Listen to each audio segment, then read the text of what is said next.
সরস্বতী মহাভাগে বিদ্যে কমললোচনে বিশ্বরূপে বিশালাক্ষী বিদ্যাং দেহি নমস্তুতে।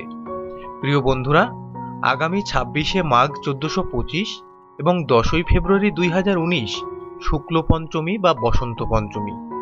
এই দিন সকাল 10টা 26 মিনিট পর্যন্ত ধরাধামে অবস্থান করবেন বেদ প্রস্রবিনী মাতা বীণাপাণি।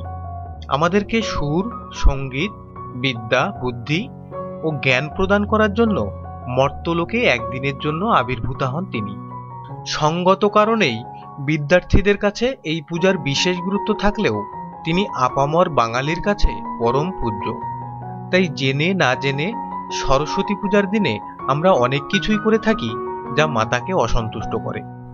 এই ভিডিওটি শেষ পর্যন্ত দেখলে আপনি জানতে পারবেন সরস্বতী পূজায় কি কি করলে মা সরস্বতীর আশীর্বাদে আপনার জীবন সাফল্যমণ্ডিত হয়ে উঠবে এবং কি কি করলে মায়ের আশীর্বাদের পরিবর্তে আপনার ভাগ্যে জুটতে পারে তার অভিশাপ।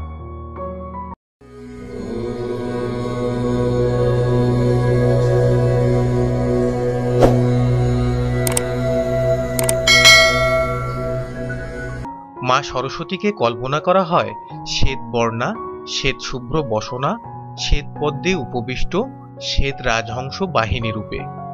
আদ্যাশক্তির 3টি অংশের একটি অংশ তিনি। প্রতি মাঘ মাসের শুক্লপক্ষের পঞ্চমী তিথিতে তথা শ্রীপঞ্চমীতে শ্বেত রাজহংসের রথে চড়ে পৃথিবীতে পূজা নিতে আসেন মাতা সরস্বতী। তার পছন্দের ফুল পলাশ, পছন্দের ফল সফেদা, কুল, মটরশুঁটি ও শাক আলু। এছাড়াও খই মা সরস্বতীর অত্যন্ত প্রিয়। এই কল্পিত চরিত্রে মাতা পূজিতা হন যুগ যুগ ধরে। আসুন জেনে নেওয়া যাক সরস্বতী পূজায় আমাদের করণীয়গুলো কি কি।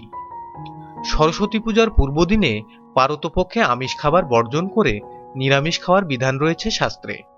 পূজার দিন সকালে কাঁচা হলুদ বেটে তা গায়ে মেখে স্নান করার রীতি প্রচলিত আছে। এতে মাতার বিশেষ কৃপা লাভ হয়। এরপর শালীন পোশাক পরিচ্ছদ পরিধান করে মায়ের মূর্তির পাশে রাখতে হবে আপনার পাঠ্যপুস্তক, দোয়াত কলম ও বাদ্যযন্ত্র। এদিন মায়ের হাতে জোড়া সন্দেশ অর্পণ করার রীতিও বহুল প্রচলিত।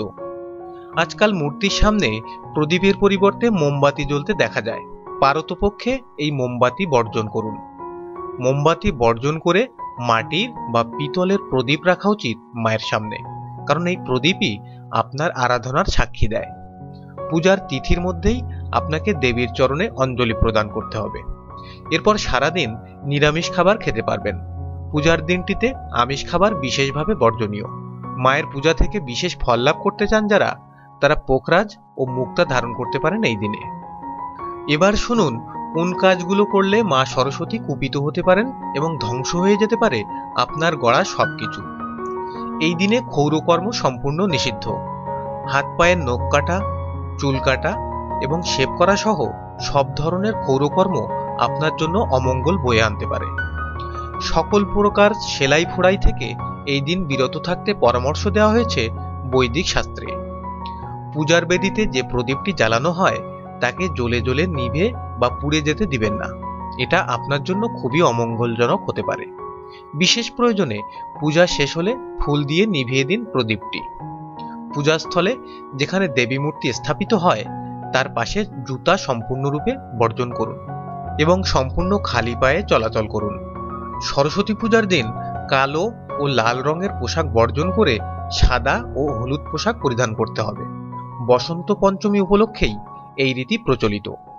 এদিন বৃক্ষরাজিও উৎসবের মেজাজে থাকে, তাই ফসল ও গাছ কাটা যাবে না। পক্ষান্তরে এই দিনে নতুন বৃক্ষরোপণ করলে তা শুভ বলে মানা হয়।